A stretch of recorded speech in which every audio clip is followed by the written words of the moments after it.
పునర్వివాహ ప్రయత్నాలు, వివాహ ప్రయత్నాలు అనుకూలంగా ఉంటాయి. ఉద్యోగరీత్యా స్వల్పమైనటువంటి మార్పులు ఏర్పడటము, కాస్తంత చికాకు కలిగించే అంశాలు ఉండటము ఇవి సర్వసాధారణంగా మారతాయి. కానీ వీటి ద్వారా ప్రయోజనాలను అందుకోగలుగుతారు. ఆధ్యాత్మిక పరమైనటువంటి అంశాల పట్ల ఆకర్షణ కలిగి ఉంటారు. చిన్న వ్యాపారస్తులకు, తాత్కాలిక వ్యాపారస్తులకు ఆదాయం బాగుంటుంది. స్థిరంగా ఉండగలుగుతారు. సన్మానాలు, సత్కారాలను అందుకోగలుగుతారు. విందు వినోద కార్యక్రమాలలో చురుగ్గా పాల్గొనగలుగుతారు. కొన్ని మిస్కమ్యూనికేషన్స్, మిస్అండర్స్టాండింగ్స్ కారణంగా వృత్తిరీత్యా మీ స్థానాన్ని వేరే వాళ్ళకి ఇవ్వటము, కొంతకాలం మిమ్మల్ని పెండింగ్లో ఉంచడము, సస్పెన్షన్లో ఉంచడము ఈ రకమైనటువంటి మార్పులు చోటు చేసుకోవచ్చు. క్రమేణా మీరు చేసే పోరాటము, ప్రయత్నాల ద్వారా తప్పొప్పులు తెలుసుకొని మళ్ళీ మీకు మీ స్థానాన్ని కల్పించే విధంగా మార్పులు ఏర్పడతాయి. మనోనిబ్బరంతో ధైర్యంగా మీరు ముందడుగు వేయగలిగితే కాలం అనుకూలంగా ఉంటుంది. కొత్త పెట్టుబడులకు దూరంగా ఉంటారు. పిల్లల పేరు మీద ధనం దాచాలన్న ఆలోచనలు ఏర్పడతాయి.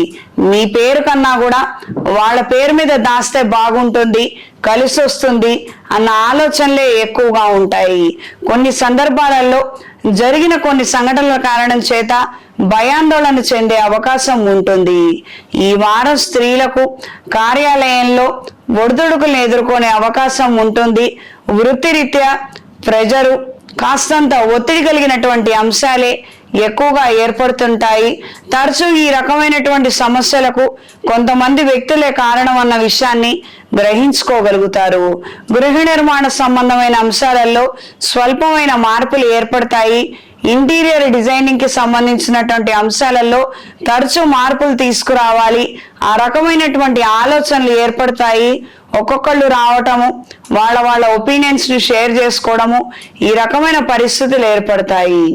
పునర్వివాహ ప్రయత్నాలు, వివాహ ప్రయత్నాలు అనుకూలంగా ఉంటాయి. స్నేహితుల ద్వారా మంచి శుభ సమాచారాన్ని అందుకోగలుగుతారు. వీసా, పాస్పోర్ట్ స్టాంపింగ్ వంటి అంశాలలో పురోగతిని సాధించగలుగుతారు. విద్యార్థులకు మంచి ప్రయత్నం చేయగలిగితే పెద్ద యూనివర్సిటీలో సీటుని సంపాదించగలుగుతారు.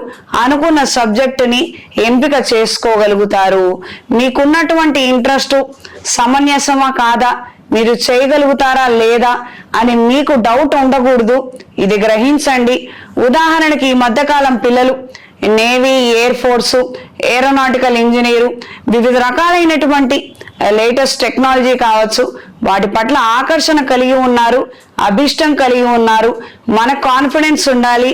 కష్టమా, నష్టమా, చేయగలుగుతామా, చేయలేమా కాదు. విద్యార్థి దశలో ఉన్నప్పుడు అందరం అలానే ఉంటాము. విద్యార్థి దశలో ఉన్నప్పుడు కష్టమైనప్పటికీ కూడా నేర్చుకోవాలి. సబ్జెక్టు మీద మనకి గ్రిప్ రావాలి. ఆ రకంగా మనం చేయగలిగితే అన్ని విధాలా మంచిది. ఆల్రెడీ చాలా మంది చేసి ఉన్నారు కదా, కొత్త ఇన్వెన్షన్ ఏం కాదు. మనం కొత్తగా ఏం పుస్తకం రాయడం లేదు, కొత్తగా మనం ఏం పరిశోధన చేయట్లేదు. ఆ స్టేజ్లో మనం ఉన్నప్పుడు ఆలోచించి భయపడ్డామంటే అర్థం ఉంది. కానీ మనం చదువుకుంటున్నాం అంత మాత్రమే. ఈ చదువును అందరూ కూడా చదువుతున్నారు కాబట్టి మనం కూడా చదవగలుగుతాము. ఈ ఆలోచన ఎప్పుడు ఉండనివ్వనండి. చక్కగా మనం చదవగలుగుతాము, మనకి సబ్జెక్ట్ వస్తుంది.